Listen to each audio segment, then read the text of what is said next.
1999 के कारगिल युद्ध में दुश्मन के ठिकानों को तबाह करने वाले कैप्टन अखिलेश सक्सेना एक ऐसा नाम जो साहस, देश प्रेम और दृढ़ता की मिसाल है। कारगिल युद्ध में गंभीर रूप से घायल होने के बावजूद उन्होंने मोर्चा नहीं छोड़ा, बल्कि जीत दिलाई। युद्ध के बीच में पत्नी को उन्होंने ये लिखा। उनका भावुक पत्र आज भी देशभक्ति की मिसाल है।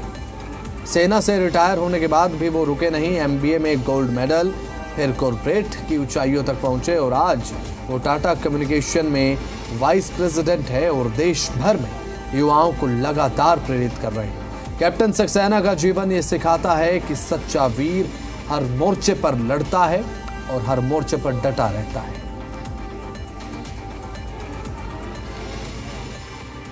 हमारे साथ अखिलेश सक्सेना जी हैं, जिन्होंने कारगिल युद्ध की लड़ाई लड़ी, जान हथेली पर रख के। सर, क्या कहेंगे, किस तरीके का माहौल बना हुआ था जिस दिन लड़ाई हुई? जय हिंद। मेरा नाम है कैप्टन अखिलेश सक्सेना और मैं भारतीय सेना में अधिकारी था और मैंने कारगिल के 3 अटैक में उसकी विजय में महत्वपूर्ण भूमिका अदा की थी।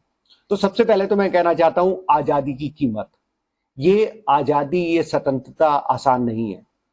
हम सब रोज उठते हैं, जाते हैं, हम आजाद भारत में पैदा हुए हैं तो हम इसको ग्रांटेड लेते हैं, बट इस आजादी को लेने के लिए और इस आजादी को बनाए रखने के लिए कीमत चुकानी पड़ती है। तो सबसे पहले कीमत चुकाई थी हमारे स्वतंत्रता संग्राम सेनानियों ने। और आपको याद होगा 1857 से लेके लगातार, ये आसान नहीं था, कई 100 साल हमने अंग्रेज जो हमसे बहुत ज्यादा पावरफुल थे, सक्षम थे, उस समय पूरी दुनिया पे राज कर रहे थे, हमने लगातार उनका मुकाबला किया और हर तरीके से किया। हजारों लोगों ने अपने प्राणों की आहुति दी, चाहे आप उसमें भगत सिंह बोलिए, चंद्रशेखर आजाद बोलिए, हजारों लाखों की लोग हैं जिसके हमें शायद आज नाम भी नहीं पता, लेकिन उन सबके बलिदान से हमें फाइनली आजादी मिली 1947 में। लेकिन खाली आजादी लेना ही पर्याप्त नहीं है, उस आजादी को बनाए रखना भी उतना ही इंपॉर्टेंट है। और आप जानते हैं हमारे देश में एक तरफ चाइना है, एक तरफ पाकिस्तान है, तो तरह तरह से हमारी आजादी के ऊपर, हमारी स्वतंत्रता के ऊपर हमले होते रहते हैं। चाहे वो आप 1962 की वॉर लीजिए, 47 की, 65 की, 71 की या कारगिल वॉर।